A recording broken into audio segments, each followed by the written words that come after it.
आरक्षण की मांग ने जिस तरह से समाज में अपने पांव पसार लिए हैं, उसने देश की आवाम को ये सोचने पर मजबूर कर दिया है कि क्या अब देश में तरक्की पाना और अपने सपनों को साकार करना योग्यता के आधार पर नहीं बल्कि जाति या समुदाय के आधार पर होगा। क्या सही है आरक्षण के नाम पर हुनर को हराने और जात को जिताने का चलन? क्यों आज हर जाति और हर समुदाय कर रहा है आरक्षण की मांग आखिर कब तक आरक्षण की बलि चढ़ती रहेगी? योग्यता कैसे लगेगी आरक्षण की इस समस्या पर लगाम? इसी विषय पर पेश है हमारा आज का खास कार्यक्रम, आपकी सोच आपका नजरिया।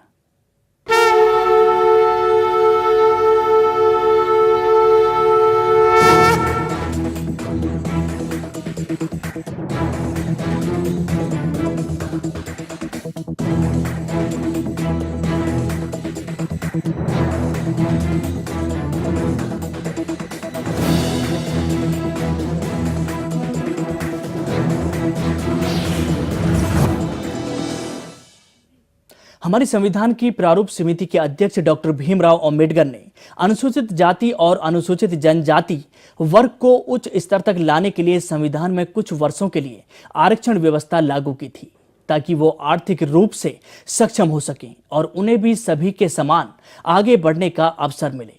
लेकिन वर्तमान समय में हमारे राजनेता अपने राजनीतिक स्वार्थ के चलते बार बार संविधान में संशोधन के जरिए इसे बढ़ा रहे हैं, जिसका सीधा खामियाजा योग्य विद्यार्थियों को भुगतना पड़ रहा है।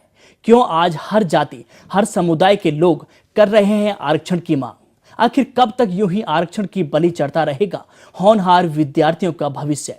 कैसे मिलेगी आरक्षण की समस्या से देश की जनता को निजात?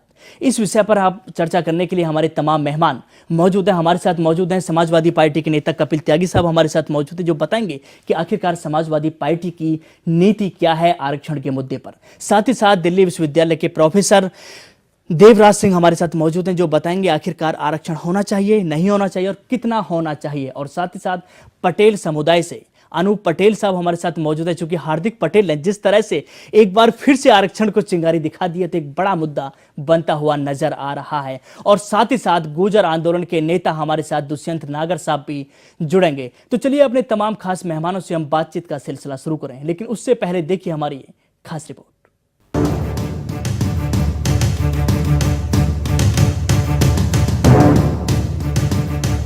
देश को आजाद हुए 68 साल से ज्यादा का समय बीत चुका है, मगर फिर भी हमारी सरकारें आरक्षण जैसे संवेदनशील मुद्दे पर कभी भी गंभीरता से कोई कड़ा फैसला लेती नजर नहीं आती।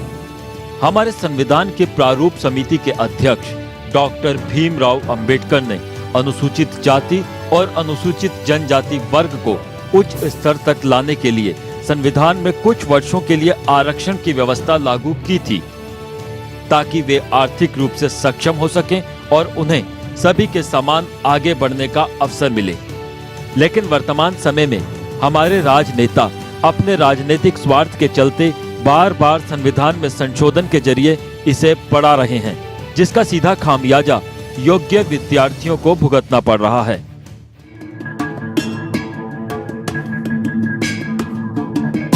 यही वजह है कि सरकार की आरक्षण नीति हमेशा ही सवालों के घेरे में रही है। साल 1989 में प्रधानमंत्री वीपी सिंह की सरकार ने जब मंडल आयोग की सिफारिशों के आधार पर अन्य पिछड़ा वर्ग यानी ओबीसी को भी आरक्षण देने का फैसला किया, तो पूरे देश में उनके इस फैसले का जमकर विरोध हुआ और कई नौजवान विद्यार्थियों ने आत्महत्याएं तक की। सरकारी संपत्ति को भी नुकसान पहुंचाया गया। तब से लेकर आज तक आरक्षण का मुद्दा हमेशा विवादों में ही रहा, मगर फिर भी हमारी सरकारें आरक्षण की ज्वाला, जो कि प्रतिभाशाली युवकों के भविष्य को झुलसाती रही हैं, उसे खत्म करने की बजाय अपने राजनीतिक नफा नुकसान के लिए उसे एक हथियार की तरह इस्तेमाल करती रही हैं। आरक्षण को लेकर बार बार संविधान में संशोधन और बार बार उस पर यू टर्न लेना सरकार की कार्यप्रणाली पर भी कई सवाल खड़े करता है। यही वजह है कि हमारे देश में आरक्षण हमेशा से ही चर्चा का विषय रहा है। जब जब देश में आरक्षण की मांग हुई है, तब तब आरक्षण की ज्वाला ने देश के होनहार विद्यार्थियों के भविष्य को झुलसाने का ही काम किया है। कभी जाट आंदोलन तो कभी गुर्जर आंदोलन, और हाल ही में गुजरात के पटेल समुदाय ने शिक्षा और सरकारी नौकरियों में आरक्षण की मांग करके एक बार फिर आरक्षण की इस ज्वाला को और भी प्रचंड कर दिया है। हम हमारे हक की लड़ाई मांग रहे हैं और वो देना चाहिए।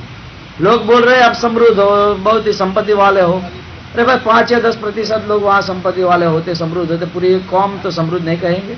जिस दिन इस देश में सही मायने पर आरक्षण का एक ब्लूप्रिंट तैयार होगा, उस दिन हम इस हिंदुस्तान से बहुत ही मजबूताई के पायदान पर इस देश के विकास में सहयोगी बन सकते हैं और इस विश्व की महासत्ता में हिंदुस्तान मेरे तरीके से पहले नंबर पर होगा। आरक्षण के नाम पर हुनर को मात और सफलता का आधार जात बनाकर कोई भी पद हासिल करना कितना सही है, इसका अंदाजा कोई भी आसानी से लगा सकता है।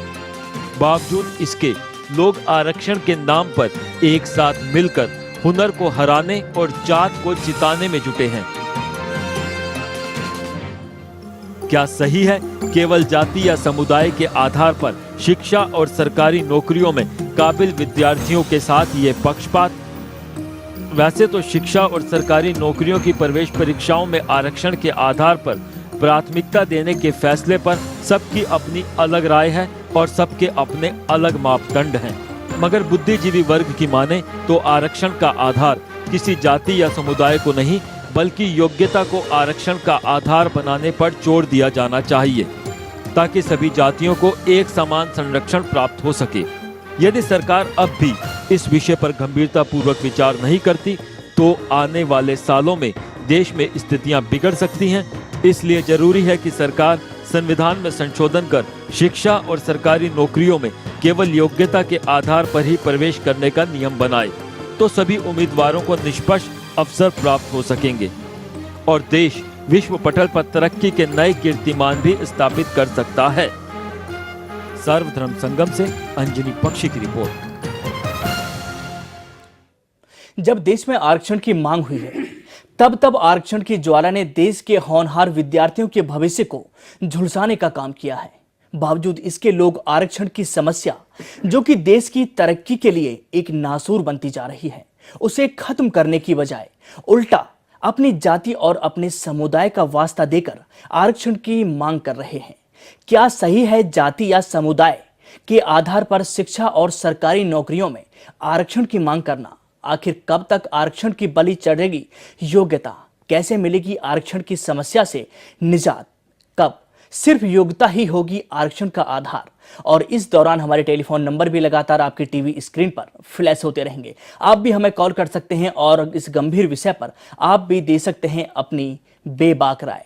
तो चलिए अपने तमाम मेहमानों से हम बातचीत का सिलसिला शुरू करें, लेकिन उससे पहले आपका परिचय करवा देते हैं। हमारे साथ दुष्यंत नागर साहब भी जुड़ चुके हैं, जो कि गुर्जर आंदोलन में काफी सक्रिय रहे हैं। जब गुर्जर आंदोलन हुआ, आरक्षण की मांग हुई, तो उनका चेहरा भी निकल के सामने आया। उनका क्या मत है इस पूरे मुद्दे पर, उनसे भी जानेंगे। लेकिन सबसे पहले सवालों के सिलसिले की मैं शुरुआत करूंगा प्रोफेसर देवराज सिंह आपसे। आखिरकार आरक्षण क्या है और आजकल का जो बदलता हुआ परिवेश है, क्या वाकई ही आरक्षण की जरूरत है आज समाज में लोगों को? सबसे पहले मैं ये कहूंगा कि आरक्षण की जरूरत क्यों है जी। आरक्षण की शुरुआत क्यों हो रही है? आरक्षण इस वजह से दिया जा रहा है कि समाज में असमानताएं हैं। तो वो जो असमानताएं हैं उनका कारण क्या है, हमें इतिहास में थोड़ा जानना होगा और इतिहास में ये देखना होगा कि सामाजिक व्यवस्था की संरचना किस तरह से बनी हुई है।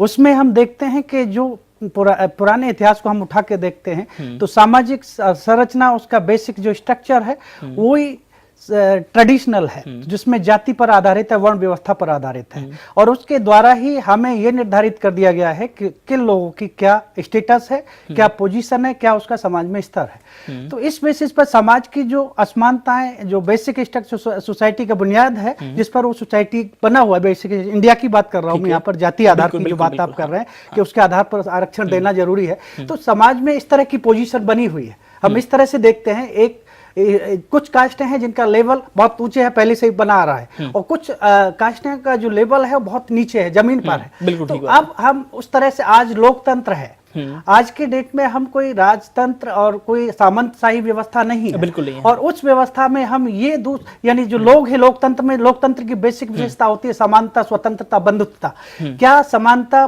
स्वतंत्रता या बंधुत्वता समाज में आ चुकी है? अगर नहीं तो फिर जो लोग लोअर लेवल के हैं उन्हें हम कैसे ऊपर उठाएं? आप इस तरह की पोजीशन में हमें छोड़ देते हैं, समाज को छोड़ देते हैं। मैं यहाँ इंडिविजुअल अपनी बात नहीं कर रहा हूँ। और उस स्तर में यहाँ पर फिर आप कहते हैं कि आप सभी इस कंपटीशन में फ्री हैं, और उस स्तर में जो नीचे वाला लेवल है वो किस तरह से उस कंपटीशन में सर्वाइव कर पाएगा?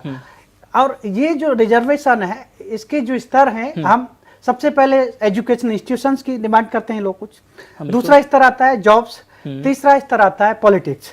तो reservation in education institutions, reservation in jobs और रिजर्वेशन इन पॉलिटिक्स। तो यहाँ पर अब हम देखते हैं कि जो social, political, economic structure of the society, कौन लोग उसमें डोमिनेट है, उसमें इन लोगों का जो लोग डिमांड कर रहे हैं आज राइट की, जो समाज का जो वर्ग आज मांग करता है कि हमें न्याय चाहिए, सामाजिक न्याय चाहिए, हमें आर्थिक न्याय चाहिए, हमें राजनीतिक न्याय चाहिए, तो वो कैसे मिलेगा? इसकी सॉल्यूशन के लिए, इस समस्या के समाधान के लिए, समाज में उन्हें बराबर लाने के लिए जो शुरुआत की गई, इंडिया में ही नहीं की गई पहले इसकी शुरुआत, वर्ल्ड में जहां पर और डिस्क्रिमिनेशन है, जहां पर कहीं पर रंग के आधार पर है, कहीं पर महिला पुरुष नहीं, जहां तक मैं देवराज सिंह जी ठीक हूं, तो इसकी शुरुआत जो हुई थी वो ईस्ट इंडिया कंपनी ने ही की थी, क्योंकि हिंदुस्तान में भी कोई इससे पहले कोई वो नहीं था, और भी बहुत शासक रहे थे। जब ईस्ट इंडिया कंपनी आई थी, शायद ये 1765 के आसपास, उन्होंने वहां पर भी शुरू किया था, विदेश में भी, तो उस दौरान उन्होंने किया था। नहीं, ईस्ट इंडिया कंपनी का कोई इससे लेना देना नहीं है। ईस्ट इंडिया कंपनी में नहीं साहब, उन्होंने पहले शुरुआत की थी, सबसे पहले नौकरियों में रिजर्वेशन की शुरुआत ईस्ट इंडिया ने की थी। देखिए, मेरी बात एक बार सुन लीजिए, मैं इंडिया की बात नहीं कर रहा हूँ, मैं ओवरऑल वर्ल्ड की बात कर रहा हूँ।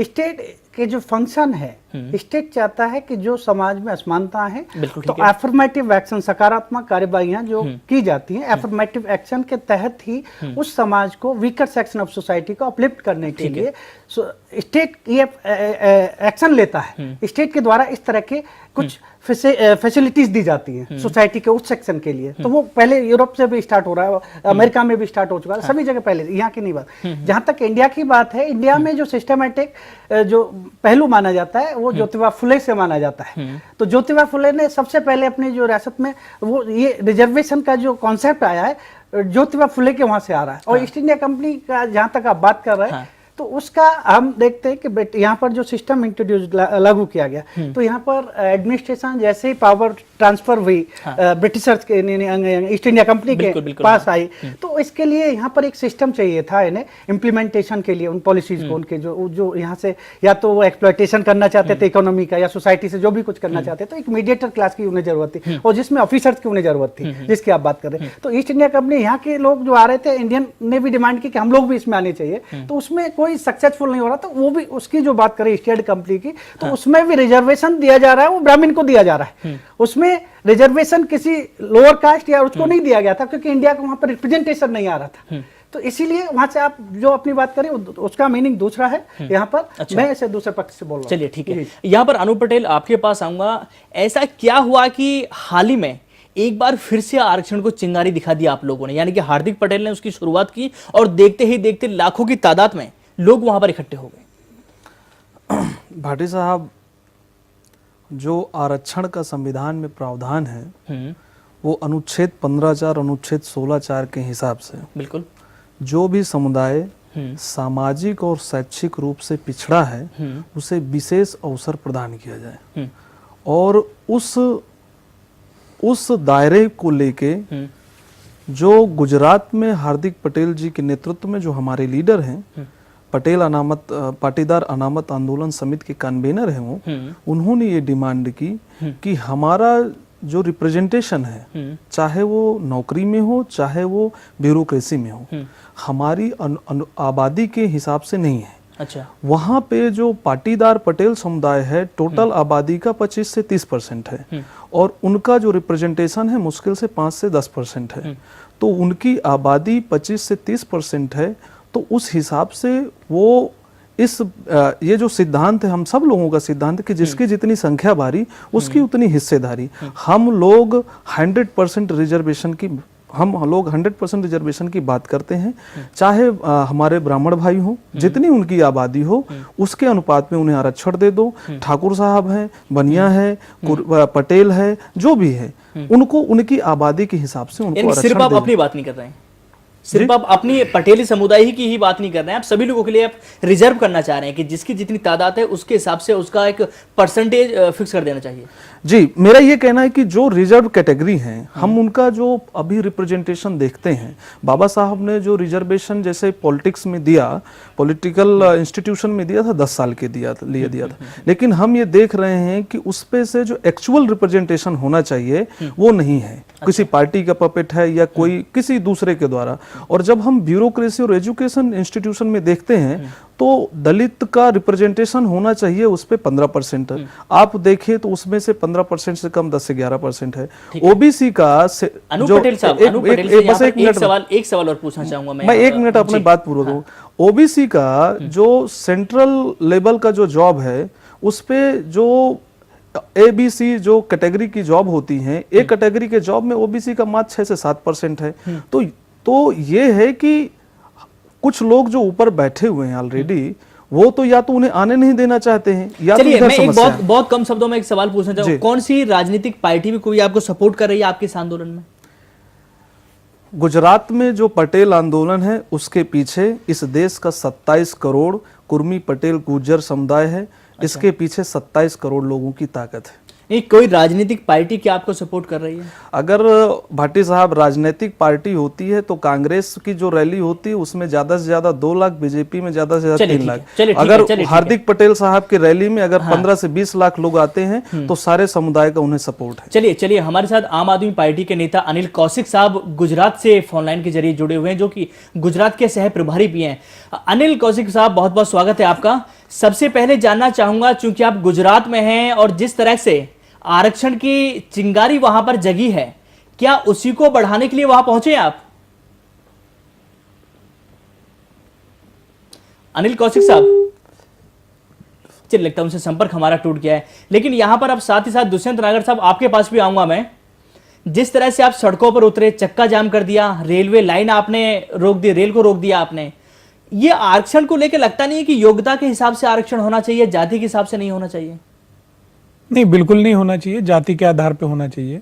जाति के आधार पर होना चाहिए? हाँ, बिल्कुल होना चाहिए। क्यों, ऐसा क्यों? ऐसा इसलिए होना चाहिए, ये आरक्षण का जो आपने बताया 1765 से आरक्षण आया, आरक्षण तो बहुत पहले से आया। हाँ, ठीक है। जब से अकबर हिंदुस्तान के बादशाह बने तभी कुछ जातियों को 40% के आसपास आरक्षण उनका रिजर्व हो गया था, दरबार और अन्य सरकारी नौकरियों के अंदर।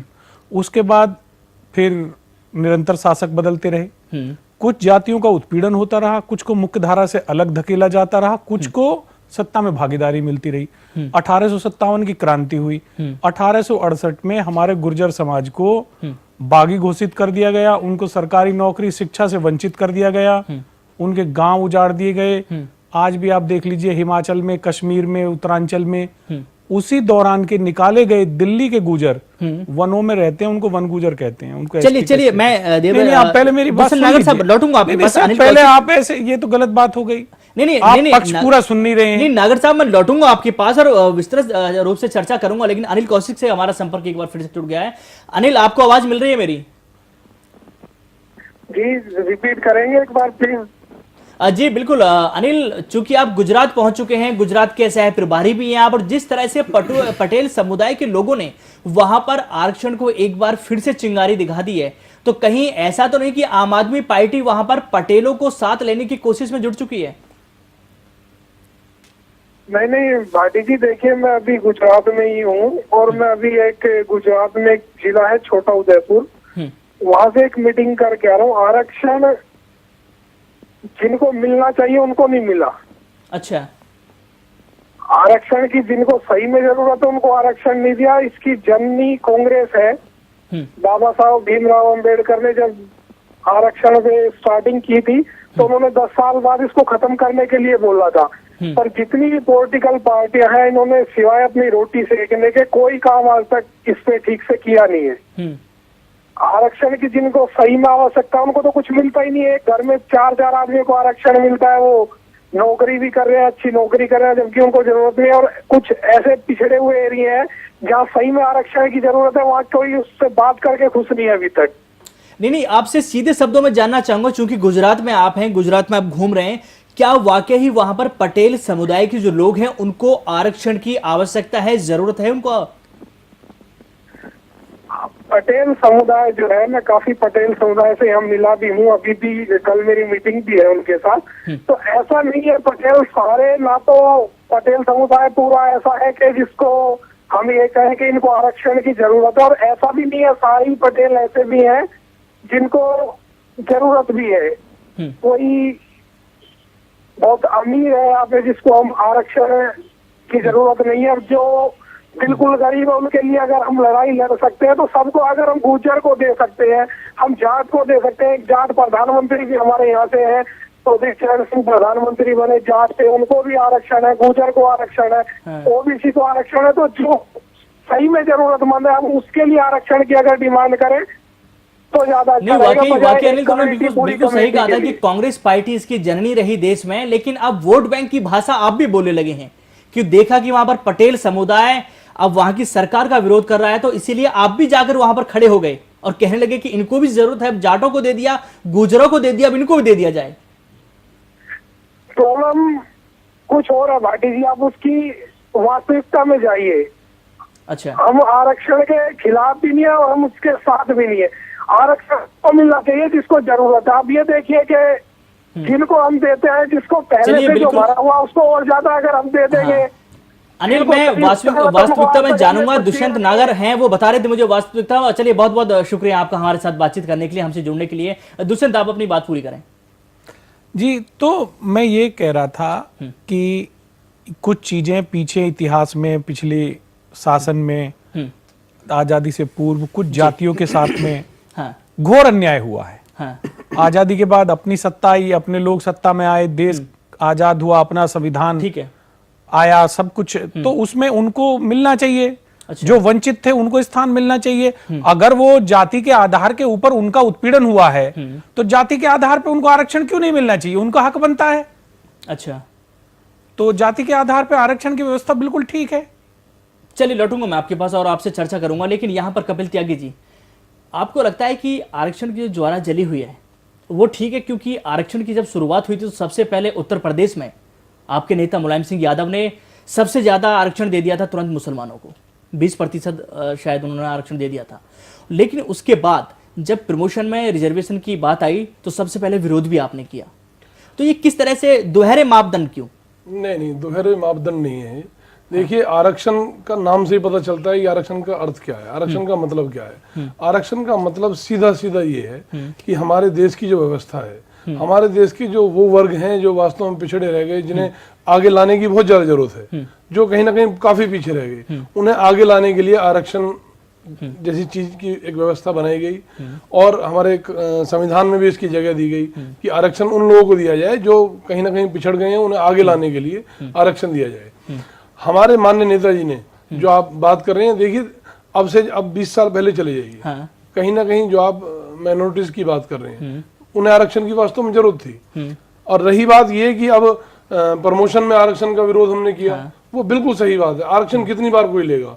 एक बच्चा, एक शिक्षित अपने स्कूल में शिक्षा अर्जित कर रहा है, उसके बाद में जब एडमिशन लेने के लिए जाएगा तो उसके पास बहुत सारी दिक्कत आती हैं। दिक्कत क्या आएगी कि वो अभी मैं अभी एक मैसेज आया था, मैं उसे देख रहा था कि आईआईटी के अंदर 105 मेरिट लिस्ट लगी थी, 105 नंबर में मेरिट थी, 104 नंबर जिस बच्चे के आए वो नहीं उसका एडमिशन हो पाया, और आरक्षण के आधार पे जिनका 44 नंबर आए उस बच्चे का एडमिशन हो पाया। कहीं ना कहीं ये तो गलत है। ये गलत है। ये कोई आरक्षण के जितने भी पक्षधर देश के अंदर हैं, कोई भी व्यक्ति इस बात को नहीं कह सकता कि ये सही बात है। ये निश्चित रूप से सही बात है कि जो कहीं ना कहीं पीछे, जो लोग पीछे रह गए हैं, जो हमारे भाई पीछे हैं इस देश के अंदर, उन्हें आगे लाने के लिए आरक्षण की जरूरत है।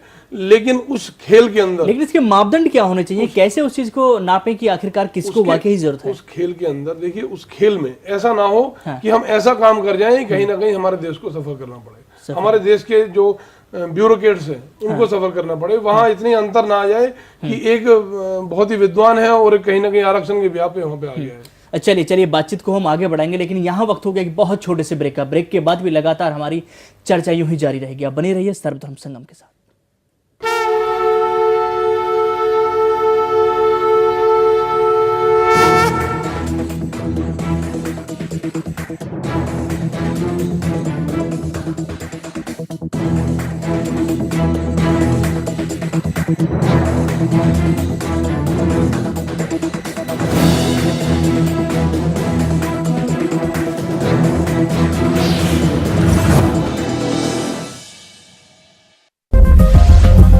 बालों की समस्या से क्यों हो परेशान? बच्चा खाए या जवान, सबका इलाज होगा एक समान। सिर दर्द और कब्ज होंगे 3 दिन में छूमंतर। न जादू न टोना, है केवल आयुर्वेदिक तंत्र। नाड़ी वैद्य हूं मैं, आयुर्वेद का कमाल देखना। ला इलाज हो कोई भी बीमारी, जड़ से होगा उसका इलाज देखना। कमजोरों के लिए बना दिया है ऐसा रसायन, खाकर उसको जीवन का आनंद देखना। नाड़ी वैद्य कायाकल्प प्रोग्राम में रोजाना जानिए आयुर्वेद में अपने सभी रोगों का इलाज। शाम 7 बजे सिर्फ सर्वधर्म संगम चैनल पर। देश में बढ़ता अत्याचार,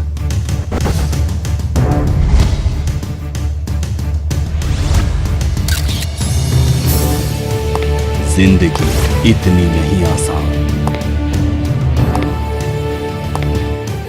यार बेटे परवरिश करके ब्याह शादी कर दिए, लेकिन मेरा सारा कोई नहीं।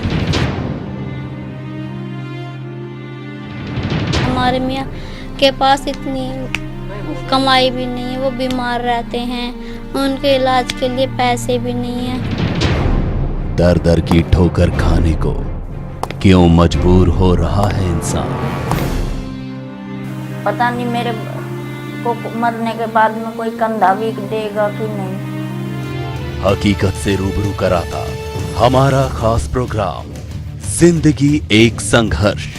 देखिए हर सोमवार, बुधवार और शुक्रवार शाम 6 बजे सिर्फ सर्वधर्म संगम चैनल पर।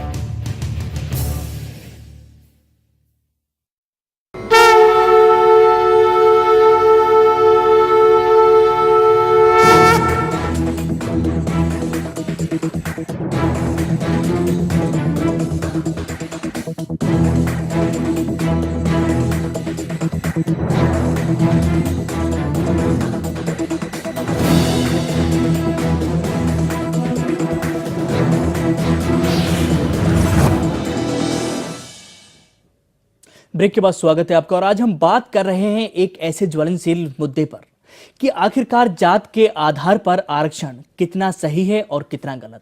हमारे साथ तमाम मेहमान जुड़े हुए हैं, लेकिन उससे पहले एक दर्शक हमारे साथ जुड़ चुके हैं, कपिल पांडे दिल्ली से। कपिल, बहुत बहुत स्वागत है, आपका सवाल पूछिए। जी सर, नमस्कार। नमस्कार जी, मेरा सवाल सर ये है कि एक तरफ तो जहाँ पूरा भारत देश अपने आप को भारत को एक महान देश बनाने में जुड़ा हुआ है, तो वो देश महान आखिर बनेगा कैसे जब हर युवा वर्ग, हर देश में आरक्षण की मांग कर रहा है, वो अपने आप को पिछड़े वर्ग में देखना चाहता है। और दूसरा सवाल मेरा ये है, स्पेशली मेरा सवाल जो है वो पटेल समुदाय और गुर्जर समुदाय से ये है कि क्या वो अपने आप को इतना सशक्त नहीं समझते, इतना काबिल नहीं समझते कि वो बिना आरक्षण में आए अपने लिए 2 जून की रोटी जुटा सकते हैं? ना होते, हम अगर ताकतवर ना होते तो भारत आजाद ना होता। 1857 की क्रांति की शुरुआत धन सिंह कोतवाल ने मेरठ से की थी। हम सशक्त थे, हम ताकतवर थे। गुर्जरों ने लड़ाई लड़ी, देश आजाद हुआ।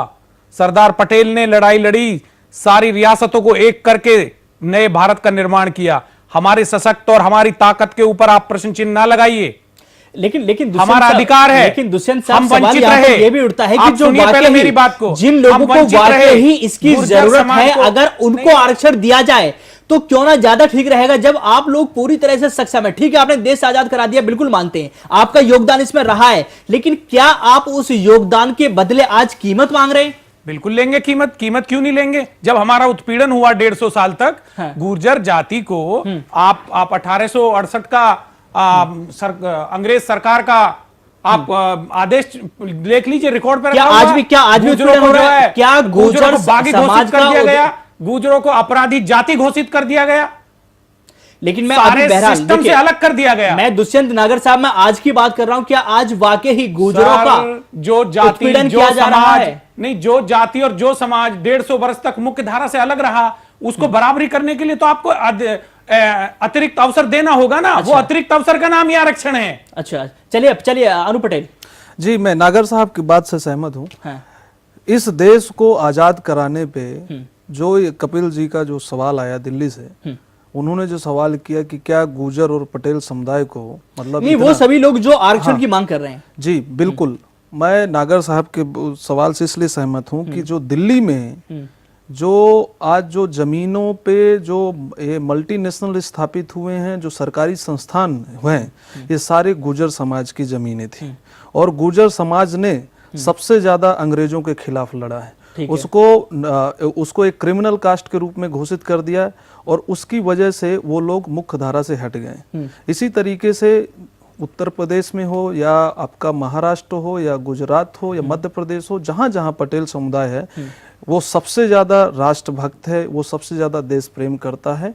लेकिन उसमें से जो समुदाय, उसमें से जो सेक्शन हमारे यहाँ पटेल में जो कह रहे हैं कि सारे लोग NRI हैं और हीरा व्यापार है, तो इसका ये मतलब थोड़ा होता है कि 25 से 30% संपन्न हो गए। 2 से 3% अगर किसी समुदाय में संपन्न हुए तो ये संपन्नता का पैमाना थोड़ा होता है। वहाँ पे आप मेहसाना के गांव में जाइए, पटेलों के गांव में पानी के पीने के लिए पानी नहीं है, बिजली नहीं है, तो हम कैसे माने कि ये संपन्न है? कल इसी को लेके कल हमारे जो नेता हार्दिक पटेल जी वो रिवर्स दांडी मार्च कर रहे हैं और हमारा आंदोलन बिल्कुल अहिंसा के, हम गांधी के पथ पे चल रहे हैं, सरदार पटेल के पथ पे चल रहे हैं। ये लगता नहीं कि बहुत देर कर दिया आपने? इतनी देर से मांग आखिरकार क्यों उठाई आपने?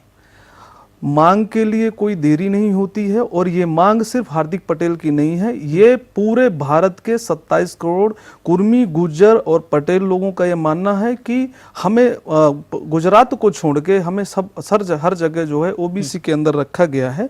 तो वहां पे भी जो हमारा पटेल समुदाय है उसको ओबीसी आरक्षण के लिए उनको वो जो मांग कर रहे हैं उसे मिलना चाहिए। और ये एक अकेले की बात नहीं है, ये वहां के 25 से 30% समुदाय की बात है। यहाँ पर देवराज सिंह जी, मैं आपसे एक अहम सवाल जानना चाहूंगा, क्योंकि आप प्रोफेसर हैं, आप तमाम स्टूडेंट्स के बीच रहते हैं, उनको समझते हैं, उनको समझाते हैं। आप क्या आपको कभी कोई ये अंतर नजर आया कि अगर आप किसी ब्राह्मण के बच्चे को कोई लेसन आप पढ़ा रहे हैं, किसी गुर्जर का बच्चा है, जाट का है, चाहे वो पटेल का है या वो कोई भी है, क्या उसको ये समझने में कुछ देरी लगती है कि उसमें ब्राह्मण का बच्चा जल्दी समझ लेता है, ठाकुर का बच्चा जल्दी समझ लेता है और जाट या पटेल या गुर्जर इनके बच्चे देर से समझते हैं? क्या कोई अंतर नजर आया? ऐसा कोई अंतर नहीं आता है। अंतर थोड़ा है कि जो किस पर्सपेक्टिव से आ रहा है, जो रिजर्व कैटेगरी का है तो रूरल बैकग्राउंड से आ रहा है, हो सकता है उसकी इंग्लिश ठीक ना हो, लेकिन जहां तक समझने की बात है, समझने की उसमें कैपेबिलिटी है, तो उसके लिए हमें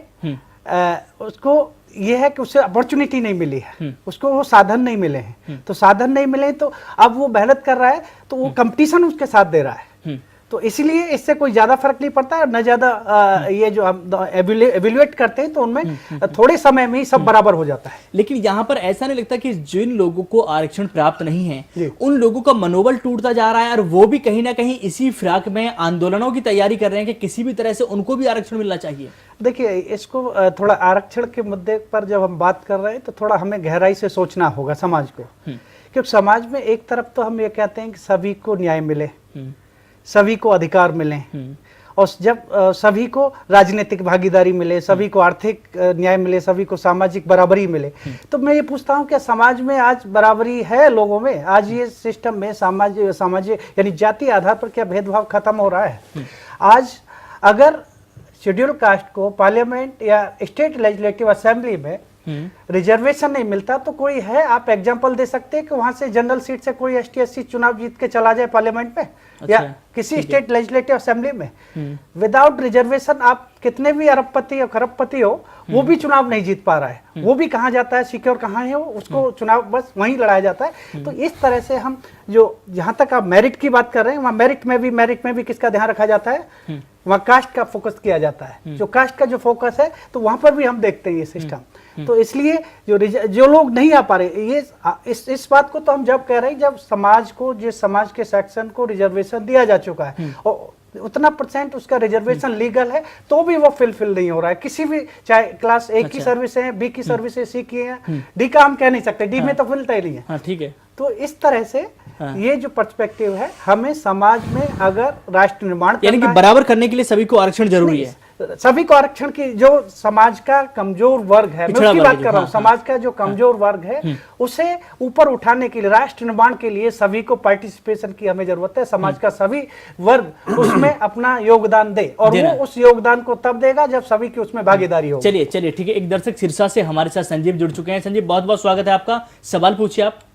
सर नमस्कार जी, सवाल पूछें। सर मेरा सवाल जो है पटेल समुदाय से है कि गुजरात में जो पटेल समुदाय जो आरक्षण की मांग कर रहा है, कहीं ना कहीं ये पूर्णतः राजनीति हो रही है। ये इसमें क्योंकि उनको मांग के मतलब आरक्षण की जरूरत है नहीं उन्हें, ये जो है भाजपा को वहां से बाहर निकालने के लिए केजरीवाल जी इनको सपोर्ट कर रहे हैं। साहब हाँ, ये जो आप सोच रहे हैं बिल्कुल गलत सोच रहे हैं।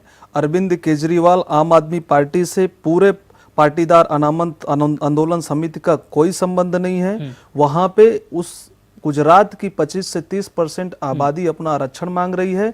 और दूसरी बात, हमारा किसी से कोई विरोध नहीं है, ना हमारा भाजपा से विरोध है, ना हमारा कांग्रेस से विरोध है। लेकिन अभी जो हमारी जो मांग हुई और उस पे 25 अगस्त को जिस तरीके से पुलिस ने बर्बर जो है हमला किया हमारे आंदोलनकारियों को ऊपर, हमारी बहन माँ बेटियों के जो है इज्जत से खिलवाड़ किया और हमारे 10 से 15 लोग शहीद हुए इस पे, इसको लेके जो वहाँ पे वर्तमान में जो सरकार है उसके ये दुष्टतापूर्ण कृत्य हुआ है, अपराधीपूर्ण कृत्य हुआ है, इसके लिए हम उन्हें माफ नहीं करेंगे। हाँ। चलिए, करनाल से एक अमृत सिंह हमारे साथ दर्शक जुड़ चुके हैं फोन लाइन पर। अमृत, बहुत बहुत स्वागत है आपका, सवाल पूछें। लगता है उनसे संपर्क हमारा टूट गया। लेकिन यहाँ पर कपिल त्यागी जी, आपको नहीं लगता कि जब से आरक्षण के आधार पर शिक्षा और सरकारी नौकरियों में सीटों को भरने का चलन शुरू हुआ है, तब से होनहार विद्यार्थियों के बेरोजगार होने के आंकड़ों में बढ़ोतरी हुई है? नहीं, बिल्कुल सही बात है। देखिए, अभी प्रोफेसर साहब जो बोल रहे थे वो सही बात थी। प्रोफेसर साहब ने कहा कि राजनीति में आरक्षण, ठीक बात है। मैं कहता हूं कि एक वर्ग, जो वर्ग कमजोर है या पिछड़ा हुआ है या संख्या में कम है, आर्थिक रूप से कम है, उस वर्ग का आरक्षण मिल गया राजनीति के अंदर, उसके लोग वहां पे आ गए। निश्चित रूप से आरक्षण जो सीट रिजर्व है उस पे वही लोग जीत के आएंगे। बिल्कुल, नीतीश कुमार ने सबसे ज्यादा दिया बिहार में, वो जीत के आएंगे। तो कुछ उनकी जिम्मेदारी बनती है। देखिए, सिर्फ अब मैं एक बात और कहना चाहूंगा इसमें, अभी हमारे यहाँ पे अब जाट आरक्षण की बात करते हैं, मैं उसके खिलाफ नहीं हूँ। जाट जो वो चाहते हैं वो अपनी लड़ाई लड़े, लेकिन जाट इस देश के अंदर, जाट एक ऐसी क्षमतावान कौम है कि जाट खेल के मैदान में देख लीजिए, आप किसी क्षेत्र में देख लीजिए, आप पुलिस की भर्ती में किसी भी क्षेत्र में देख लीजिए, जाट मेहनती किसान पूरे देश के अंदर जहां जाट कृषि करता है वो सबसे अव्वल कृषि होती है। जाट इतना शक्तिशाली कौम है अपने आप में कि मुझे लगता है कि उसे आरक्षण की जरूरत नहीं है, उस जाट को सम्मान की जरूरत है। देश में उसे सम्मान मिलना चाहिए। आरक्षण, जाट अपने आप में कहीं पिछड़ा हुआ नहीं है। जाट अपने आप में इतना मजबूत है कि वो हर चीज को करना जानता है। जाट खेल के मैदान में कौन सा आरक्षण है बताइए? खेल के मैदान में इस देश में किसे आरक्षण मिला है? इस देश के अंदर जितने भी खिलाड़ी हैं, जितने भी देश का नाम रोशन करके आते हैं, मेरा मानना यह है कि 50% से ज्यादा इस देश में जाट है जिसमें कोई आरक्षण नहीं है। तो आरक्षण हमारे लिए बैसाखी नहीं होना चाहिए। आरक्षण हमारे लिए उन मेरे भाइयों को, उन देशवासियों को आरक्षण मिलना चाहिए जो पिछड़े हुए हैं, और आरक्षण बैसाखी की तरह नहीं। आरक्षण, दुष्यंत नागर साहब, आपसे जानना चाहूंगा, क्या आपको लगता नहीं है कि अगर आरक्षण की मांग सभी लोग करते रहे और यह आरक्षण की लड़ाई देश में चलती रही तो जिस अतुल्य भारत की परिकल्पना हम सब करते हैं वो शायद नहीं होगा और देश कमजोर होता चला जाएगा? नहीं नहीं नहीं नहीं, ये एक मिथ्या प्रचार है, भ्रामक प्रचार है। अच्छा, कुछ लोगों के द्वारा इस तरीके की बातें सोशल मीडिया पे भी चलाई जा रही हैं। देश की मजबूती के लिए वंचित वर्ग को, जो लोग पिछड़े रहे, जो लोगों का मैला ढोते रहे, जो उत्पीड़न सहते रहे, जो अपमान सहते रहे, जो इस देश की अस्मिता के लिए अपने प्राण गंवाते रहे और अपराधी जाति घोषित होते रहे, उनको कुछ और समय के लिए आरक्षण की आवश्यकता है। साथ में क्या है, समय समय पर रिफॉर्म्स होने चाहिए। आरक्षण में भी सुधार की गुंजाइश है। किस तरह से? जैसे कि, बिल्कुल बहुत अच्छा प्रश्न है आपका। जैसे कि मैं हूं, मैं गुर्जर समुदाय से हूं और आरक्षण आंदोलन से जुड़ा हूं, लेकिन मुझे और मेरे परिवार को प्रभु की कृपा से आज आरक्षण की जरूरत नहीं है। इसी प्रकार से शहरी और ग्रामीण क्षेत्र में अवसर बढ़ाए जाने चाहिए। जो व्यक्ति, चाहे वो दलित है या महादलित है, नोएडा और दिल्ली में रह रहा है, उसका बच्चा वंचित नहीं है, उसको सब सुविधाएं मिल रही हैं। हाँ, बिल्कुल। उसको अच्छी शिक्षा की सुविधा है, अच्छी स्वास्थ्य की सुविधाएं हैं, वो बराबर हर विषय के अंदर जो है पार्टिसिपेट कर रहा है। तो ग्रामीण भारत में आरक्षण की को बढ़ाया जाना चाहिए दायरा। और जो शहरी भारत है, जो मेट्रो सिटी हैं, उनके अंदर जो जातियां हैं जो आरक्षण के अंदर आती हैं, उनको आर्थिक आधार पर डिसाइड करना चाहिए। पहले आर्थिक आधार पर आरक्षण जो है वो उन जातियों को करना चाहिए जो जातियां आरक्षण का लाभ ले रही हैं, वो भी मात्र शहरी क्षेत्र। नागर साहब, आप आंदोलन करते हैं, रेल आप रोक देते हैं, आप चक्का जाम कर देते हैं, लेकिन कोई भी आपका नेता वहां पर ये क्यों नहीं कहता कि सबसे पहले मैं आरक्षण के लिए, मुझे जरूरत नहीं है, मैं अपना आरक्षण छोड़ता हूं, जिनको जरूरत है, क्योंकि एक बच्चे को पेट भरने के लिए आरक्षण के लिए रोटी की जरूरत होती है, उसको बारिश से पढ़ने के लिए आरक्षण के लिए छत की जरूरत होती है। सर आप क्या बात कर रहे हैं? तो इसके मापदंड बदलने के लिए आपने एक बार रेल रोकने का हमें कोई शौक नहीं है। आप एक बात बताइए, 14 से 18% जो है गुर्जर समाज राजस्थान के अंदर है। आप उनकी आर्थिक स्थिति देखिए। नहीं, मैं बिल्कुल सहमत हूं, मैं बिल्कुल सहमत हूं नागर साहब, 1000 साल तक लेकिन जो भी मुस्लिम आक्रांता है, क्योंकि आपने जिक्र किया था कि मुझे जरूरत नहीं है, मैं पूरी तरह से सक्षम हूं।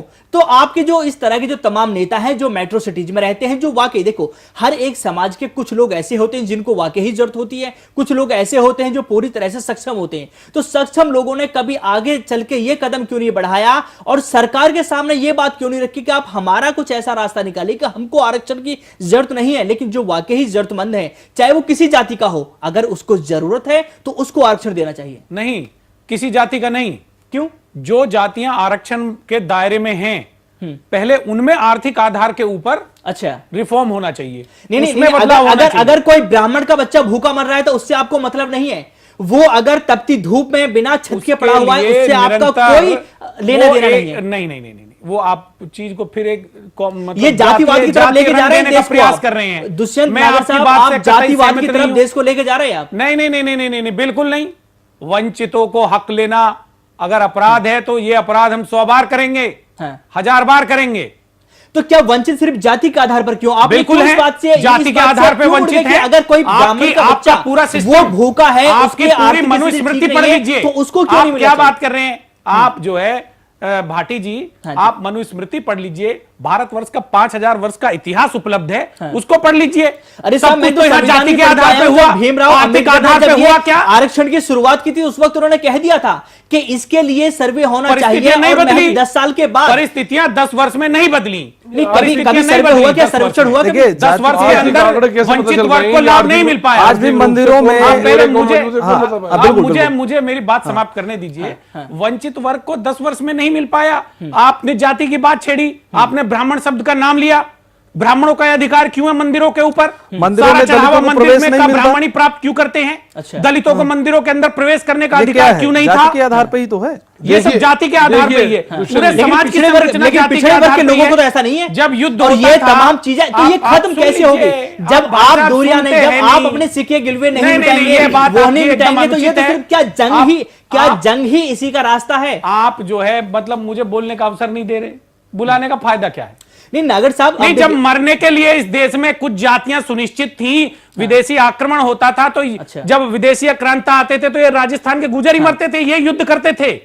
जब आपके यहां जातियां डिसाइड थी कि युद्ध ये जाति करेंगी, सफाई ये जाति करेंगी। चलिए नागर साहब, मंदिर में पंजाब ये से जातियां स्थान प्राप्त करेंगी। पंजाब से एक हमारे साथ दर्शक जुड़ चुके हैं। भूपेंद्र हैं पंजाब से हमारे साथ फोन लाइन पर। भूपेंद्र, बहुत बहुत स्वागत है आपका, सवाल पूछिए। हाँ सर, नमस्कार, धन्यवाद आपका पहले तो जी। सर जी, त्यागी साहब जी ने अभी बोला था कि जो जाट हैं वो खेलों में है, ऐसे हैं ऐसे हैं। मैं सर विनती करना चाहता हूँ कि इनके शब्द तो बहुत बढ़िया हैं, पर ये जाट को मूर्ख बनाने वाली बातें कर रहे हैं। पूरे देश में जाटों की जो हालत है वो इनसे भी छिपी हुई नहीं है। सबसे ज्यादा खुदकुशियां जाट कर रहा है आज। ये कहता है जाटों की स्थिति बहुत अच्छी है।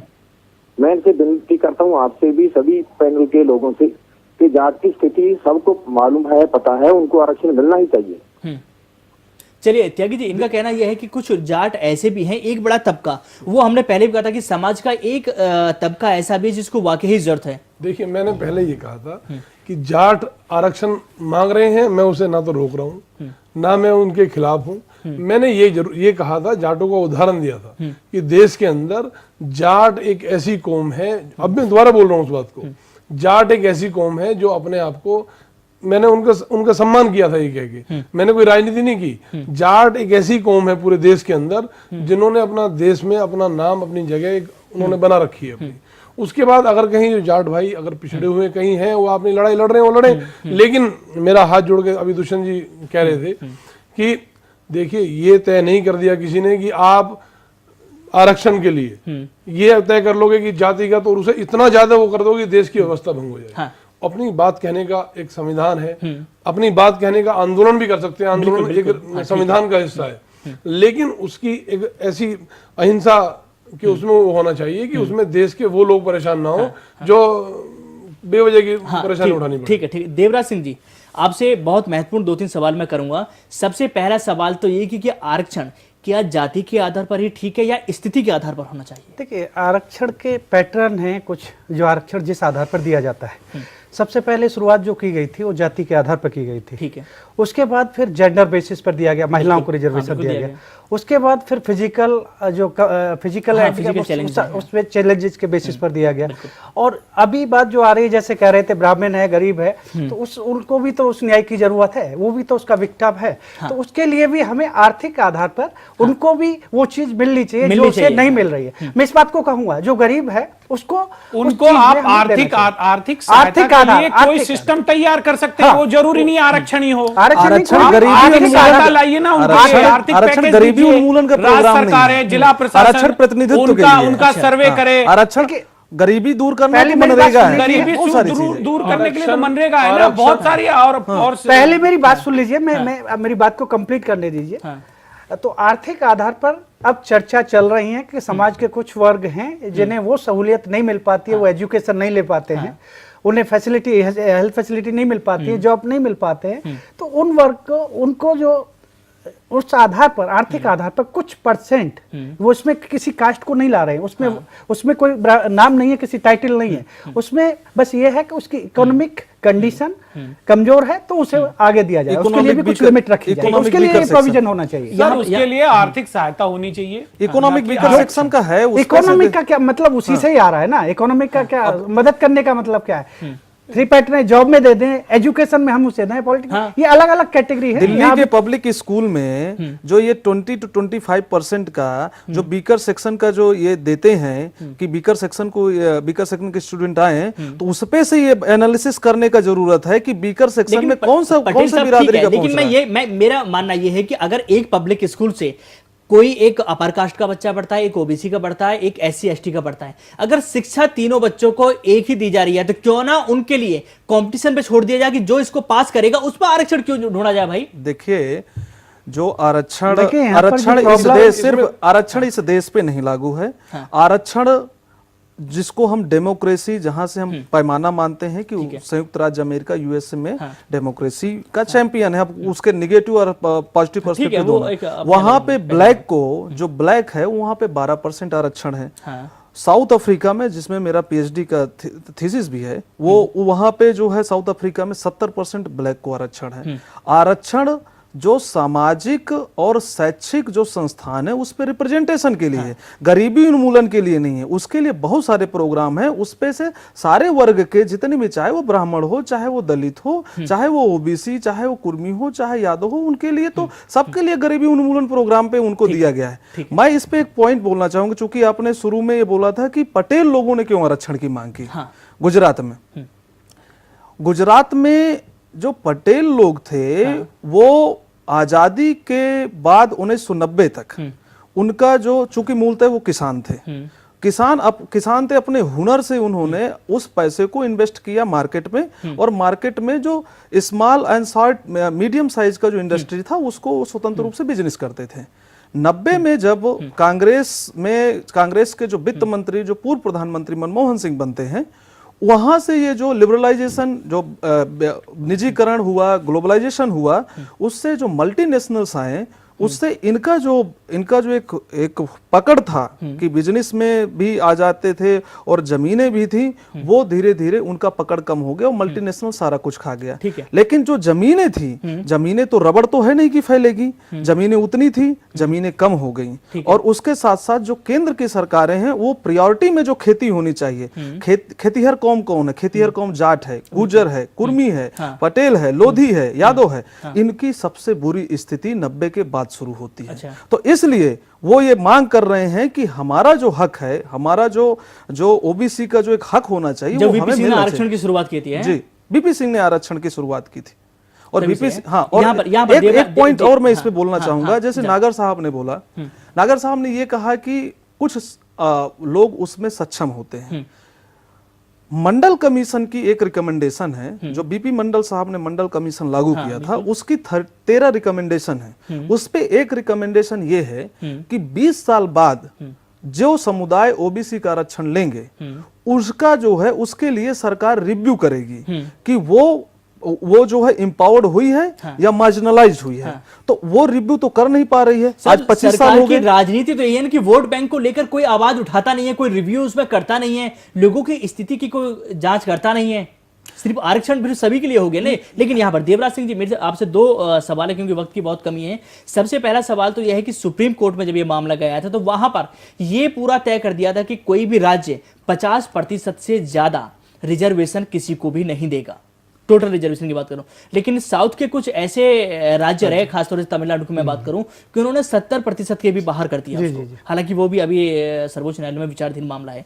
तो ये किस तरह से, क्या इसको राजनीति कही जाएगी? नंबर 2 यह है कि सुप्रीम कोर्ट ने एक ये भी अपना रिपोर्ट दिया था कि जो सक्षम लोग हैं उसमें जोड़ा गया था कि चाहे वो चार्टर्ड अकाउंटेंट हैं, इंजीनियर हैं, डॉक्टर हैं, सांसद हैं, विधायक हैं, पत्रकार हैं, जो ऑफिसर रैंक के व्यक्ति हैं, उनको आरक्षण से अलग रखा जाएगा। तो क्या लगता नहीं है कि जो तमाम लोग हैं उन्होंने किसी भी बात को रिव्यू नहीं किया और राजनीतिकरण इसका कर दिया पूरे मामले? देखिए, इंडिया में जब हम देखते हैं पॉलिसी ऑफ रिजर्वेशन, तो गवर्नमेंट की जो पॉलिसी है उसका लैप है। रिजर्वेशन की जरूरत है, लेकिन पॉलिसी जो है जिस तरह से इम्प्लीमेंट की जा रही है उसकी प्रॉब्लम है। समस्याएं आज भी वही हैं, आज भी वही समस्या हमें देखने को मिलती है। लेकिन जो रिजर्वेशन जो मिल रहा है, जैसे आप अभी कह रहे थे, कोई ब्यूरोक्रेट है, कोई पॉलिटिशियन है, या उस तरह से कुछ लोग बढ़ जाते हैं उस समाज के, तो उन्हें क्या वो मिलना चाहिए? तो इस पर ये पॉलिसी का सब्जेक्ट है, उसमें पॉलिसी उस तरह की बनाए गवर्नमेंट कि इस तरह का, यानी उन लोगों को वो चीज मिले या न मिले, इस तरह के उस दायरे में उन्हें लाए।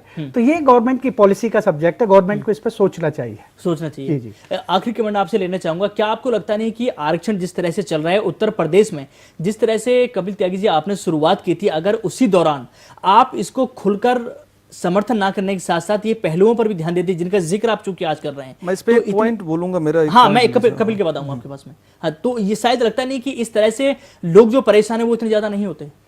देखिए, ये उत्तर प्रदेश में जो हुआ, उत्तर प्रदेश इतना बड़ा प्रदेश है, उत्तर प्रदेश के अंदर वास्तव में परिस्थितियां विषम थी, बहुत विषम परिस्थितियां थी। वहां पर जो भी आरक्षण दिया गया है उसमें मेरा मानना ये है कि वो कोई गलत नहीं था, वो बिल्कुल सही दिया गया है। आज स्थिति बदली। अभी जो डॉक्टर साहब कह रहे थे कि पॉलिसी की जो बात कर रहे थे, अभी देखिए आप, एक परिवार को आरक्षण में, नौकरी में आरक्षण मिल गया, उसके बाद ये पॉलिसी में होना चाहिए, ये नई पॉलिसी बननी चाहिए। देश के विचारक ये तय करें, देश के राजनीति तय करें। ये रिव्यू होने के बाद नया पॉलिसी बनना चाहिए। अगर एक परिवार को आरक्षण में लाभ मिल गया तो उसे दूसरी बार लाभ ना मिले, ठीक है, उसे प्रमोशन में लाभ ना मिले, उसके दूसरे परिवार के दूसरे बच्चों को लाभ ना मिले। अनु पटेल, आखिरी कमेंट। हाँ, मेरा ये कहना है कि आरक्षण राष्ट्र निर्माण की प्रक्रिया है, जिसकी जितनी संख्या उस हिसाब से दे दिया जाए। शुक्रिया आप सभी मेहमानों को इस चर्चा में शामिल होने के लिए। दुष्यंत नागर साहब, आपका बहुत बहुत शुक्रिया, आप इस चर्चा में आए और गुर्जर समुदाय का जो पक्ष है वो आपने यहाँ पर रखा। तो दोस्तों, यूं तो भारत का हर नागरिक एक सक्षम और समृद्ध भारत के सपने देखता है और चाहता है कि वो एक ऐसे देश का नागरिक बनकर रह जा जहां पर सुख सुविधाओं की हर वस्तु मौजूद हो। लेकिन ये तभी संभव हो सकता है जब हमारे देश का हर नागरिक किसी जाति या खास वर्ग समुदाय के आधार पर आरक्षण की मांग ना करके सिर्फ योग्यता के आधार पर आरक्षण की मांग करे। मगर विडंबना तो इस बात की है, आज भी हमारे देश का हर व्यक्ति अपनी काबिलियत पर जो ना देखकर जाति वर्ग के आधार पर आरक्षण की मांग करता है और इससे कोई फर्क नहीं पड़ता है कि वो व्यक्ति कितना काबिल है। यदि हमारी सरकार किसी विशेष जाति या समुदाय को आरक्षण का आधार ना बनाकर सिर्फ योग्यता को आरक्षण का आधार बनाने पर जोर दे तो सभी जातियों को समान आरक्षण संरक्षण प्राप्त हो सकेगा और देश तरक्की के नए कीर्तिमान भी स्थापित कर सकेगा। बहरहाल आज के लिए बस इतना ही, आपसे फिर होगी मुलाकात, तब तक के लिए दीजिए इजाजत, नमस्कार।